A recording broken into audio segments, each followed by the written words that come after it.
परंतु हमने तो चलो मानो चुनाव आयोग को इम्यूनिटी दी, श्रीमती गांधी ने तो अपने आप को इम्यूनिटी दी थी। और फिर जब ये संवैधानिक सुधार के वायरस चैलेंज हुए तो वो केस जीतने के लिए 2, 3 और 4 नंबर के सर्वोच्च न्यायालय के जज को बाईपास कर चौथे नंबर के जज को चीफ जस्टिस बनाया और वहां केस भी जीत लिया। और मानने वाले तो इतिहास है, कौन जुटला सकता है? इनको कोई पढ़ाता नहीं है इतिहास, ये तो इतिहास है, सर्वोच्च अदालत और संसद के रिकॉर्ड में रखा हुआ इतिहास है। इसके खिलाफ लल्लन सिंह जैसे कितने लोग पूरा जीवन लड़े बिहार में, इमरजेंसी के खिलाफ जेल में गए, लाखों लोग गए। और तीसरी वोट चोरी कहना चाहता हूं, तीसरी वोट चोरी का प्रकार मैंने बताया था कि योग्यता नहीं है और मतदाता बन जाना। अभी एक वाद पहुंचा है, वाद मतलब डिस्प्यूट पहुंचा है दिल्ली की सिविल अदालत में। उसमें डिस्प्यूट ये है कि सोनिया गांधी जी इस देश की नागरिक बनने से पहले मतदाता बने।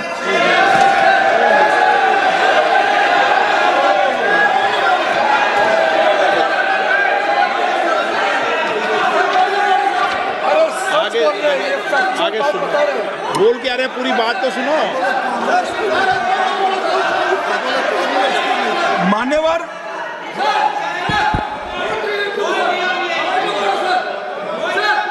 मान्यवर मैंने इतना ही कहा है कि अदालत में केस चल रहा है जो फैक्चुअल है। अब जवाब तो उनको अदालत में देना है, सोनिया जी ने यहां क्यों दे रहे हैं? अदालत में जवाब देना है।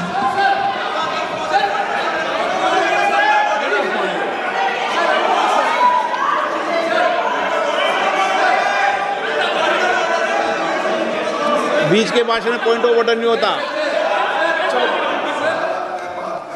नहीं है सर, मुझे याद है जो माननीय सदस्य नहीं है, ये 352 ये रहा, 352 टेबल पे रहता है, मुझे जवानी याद है 352।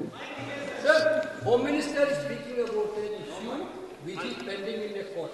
Actually, what happens is, Rosaville court, some senior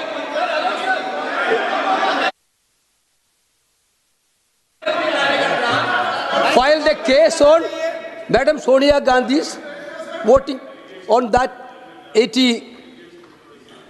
Sir, that Ross Avenue court dismissed that case without, there is no substance in that case. After that, the same person given an appeal. Gandhi not even voted in that election. I am challenging Home Minister. Okay. Sonia Gandhi not even voted that election. Can you prove it? Can you prove it? Sir, misleading statement a Home Minister doing. Sir, you are. What is this, sir? एक minute please दादा, एक minute please. No, बैठिए। No मान्य please. देखिए माननीय सदस्य, 2 दिन से मैं चर्चा को सुन रहा हूँ और 2 दिन से चर्चा को सुन रहा हूँ और 352 आपने भी पढ़ा है, मैंने भी पढ़ा है, ठीक है ना। कई बार इधर से भी उधर से भी इस विषय को कई बार बोला गया है। जब डिबेट चलती है उसके संदर्भ में कई विषयों को बोला जाता है, ठीक है ना। और इसीलिए सुनिए बात, माननीय गृह मंत्री जी ने, आपने आधी बात सुनकर हर 2-2 मिनट में उठने लगोगे, ऐसे चर्चा नहीं होती। आप उनकी पूरी बात को सुनिए, क्या संदर्भ था, उन्होंने कोई फैसला नहीं दिया है, उन्होंने एक जानकारी जो आई है वो जानकारी सदन के पटल पे रखी है। अब मुझे सुनिए तो, अब आपने एक मुद्दा खड़ा किया, मुझे जवाब तो देने दीजिए। मान्यवर, मैंने कुछ ऐसा नहीं कहा, मैंने सिर्फ इतना कहा है कि एक वाद दायर हुआ है दिल्ली की अदालत में।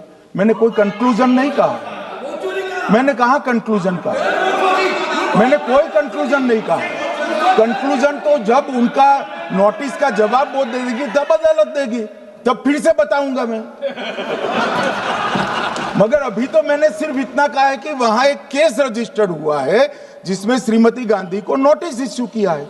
इसमें इतने लाल पीले होने की जरूरत क्या है? मान्यवर, हम सबका साझा दायित्व है। हम भी विपक्ष में बैठे, हम चुनाव जितने जीते हैं इससे ज्यादा हारे हैं। हम लोगों का तो एक प्रकार से पौना जिंदगी ही विपक्ष में ही चला गया, चाहे राज्य हो या केंद्र हो। कई चुनाव हमारे, हमने चुनाव आयुक्त और चुनाव आयोग पर कभी आरोप नहीं लगाया। एक नया पैटर्न खड़ा हुआ, एक नया पैटर्न। मैं पूरा वाक्य नहीं बताना चाहता। श्रीमती ममता बनर्जी ने चुनाव आयोग पर आरोप लगाए, स्टालिन जी ने लगाए, बीडी सतीशन जी ने लगाए, श्री राहुल गांधी ने लगाए, मल्लिकार्जुन खड़गे जी ने लगाए, तेजस्वी यादव जी ने लगाए, अखिलेश यादव जी ने लगाए, वी शिवन कुट्टी ने लगाए, हेमंत सोरेन जी ने लगाए, भगवंत मान जी ने लगाए। अब पहले तो ऐसी परंपरा सिर्फ कांग्रेस पार्टी में थी, मगर संपर्क का दोष कहता होता है साहब, ये सारे इंडिया अलायंस वाले चुनाव आयोग के खिलाफ आए। मान्यवर, चुनाव आयोग एक तटस्थता से चुनाव कराने वाला संस्थान बनाया गया और इसकी मान्यता कोई पॉलिटिकल पार्टी ने नहीं दी। भाग और अनुच्छेदों के तहत हमारे संविधान ने दी और ये संवैधानिक प्रक्रिया है। इस संवैधानिक प्रक्रिया पर सवाल खड़े कर कर, अनर्गल आरोप कर कर आप पूरे चुनाव आयोग की एक प्रकार से पूरे दुनिया में इसकी छवि को धूमिल करने का काम कर रहे हैं। आपको लगता है कि आप सरकार की छवि धूमिल करें? ना जी, आप पूरी दुनिया में भारत के लोकतंत्र की छवि को धूमिल करें।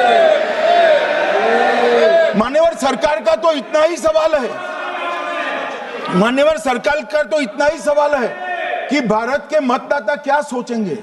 मगर मतदाता का सोचने का सवाल नहीं है। मतदाता को तो मालूम है कि हमने तो वोट दिया है इसलिए चुनकर आए हैं, तो उसके मन में कोई डाउट नहीं है।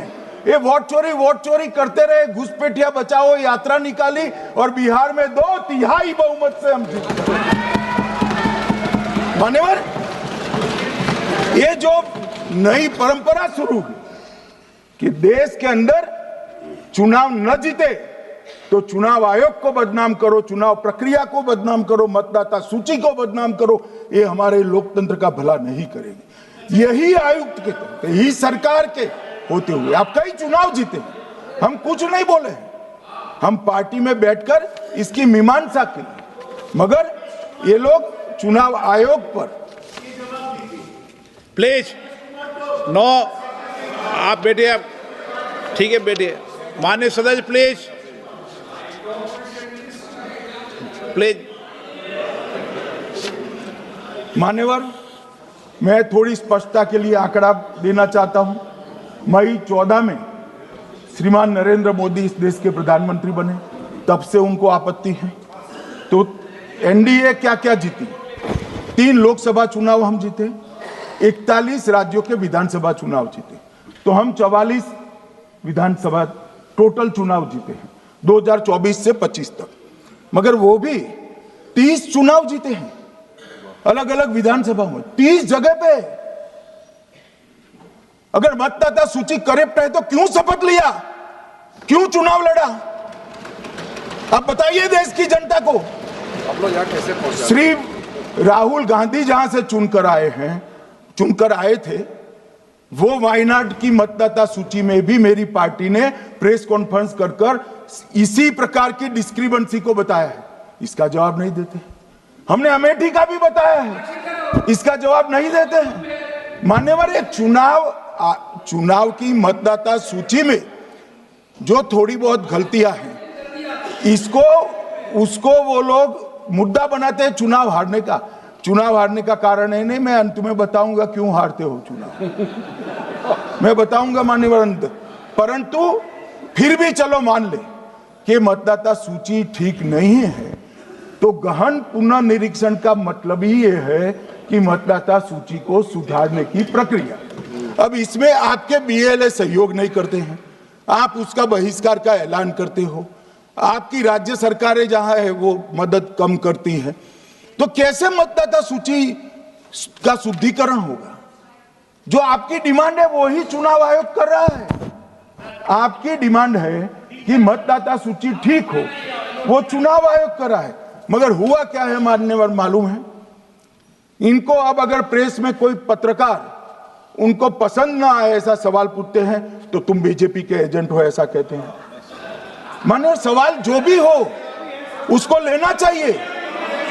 मान्यवर, पत्रकार कभी बीजेपी का एजेंट नहीं होता है, मगर आप अगर ऐसा मानते हो कि लोकतंत्र में आपको पसंद आए ऐसे ही सवाल पत्रकार पूछे तो ये नहीं हो सकता। इमरजेंसी नहीं है भाई, इमरजेंसी नहीं है। मान्यवर, एक प्रेस में कोई सवाल पूछता है तो कहते हैं बीजेपी के एजेंट हो, केस हारते हैं तो जज पर आरोप कर देते हैं, चुनाव हारते हैं तो ईवीएम पर आरोप करते हैं, ईवीएम की दलील अब गले नहीं उतरती तो वोट चोरी का मुद्दा लेकर आए, वोट चोरी का मुद्दा लेकर पूरा बिहार में यात्रा निकाली, फिर भी हार गए। अब हारने का कारण आपका नेतृत्व है, ये हारने का कारण ईवीएम और मतदाता सूची नहीं। और अगर ये मानते हैं मान्यवर,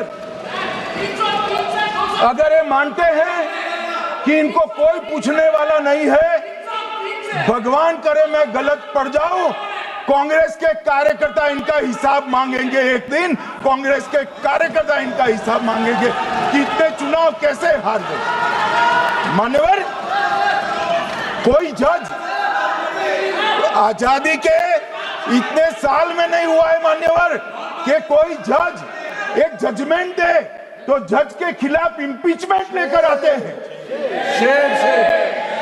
अपनी वोट बैंक को एड्रेस करने के लिए इंपीचमेंट लेकर आते हैं मान्यवर। और ये सारे ने तो साइन कर दिया, साथ ही साथ उद्धव जी ने भी साइन कर दिया। उद्धव जी, जजमेंट क्या है? एक पहाड़ी पर मान्यता है कि हाँ सबसे ऊपर दिया जलाया जाए। मान्यवर, एक वोट बैंक को संभालने के लिए एक हाईकोर्ट के जज के सामने इंपीचमेंट लेकर आए हैं। देश की जनता उनको मदद नहीं करे।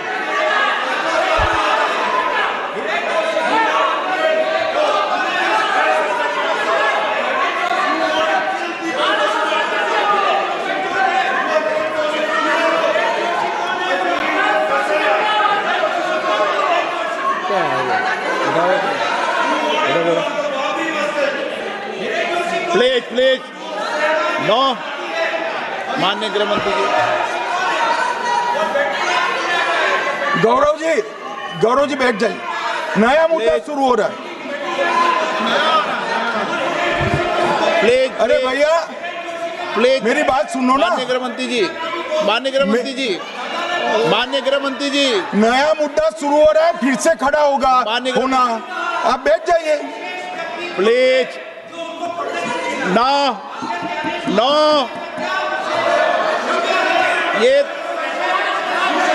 ये तरीका ना। मणिकम जी प्लीज बैठिए। नो, ये तरीका ठीक नहीं है। प्लीज बैठे। हर आपको ज्यादा समस्या है क्या हर 2 मिनट में खड़े होने की?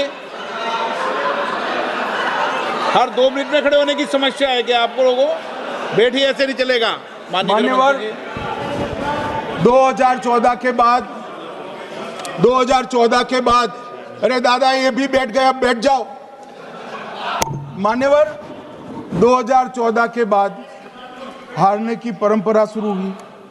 हारने की परंपरा शुरू होने के बाद हाँ जीते ही है, मगर हारने की भी परंपरा हुई है। मान्यवर, हारने की परंपरा शुरू करने के बाद इन्होंने सबसे पहले ईवीएम को निशाना बनाया। आज मैं आपके माध्यम से सदन को और सदन के माध्यम से देश की जनता को बताना चाहता हूं, ईवीएम कौन लेकर आया इस देश में? मान्यवर, कौन लेकर आया? 15 मार्च 1989 को जब राजीव गांधी इस देश के प्रधानमंत्री थे, तब ईवीएम लाने का कानूनी बदलाव किया गया था। सुन लो। अब राजीव गांधी के ईवीएम के कानून का भी विरोध कर रहे हैं मान्यवर। इसके बाद में, अरे सुनो ना क्या प्रक्रिया हुई। इसके बाद में ईवीएम के खिलाफ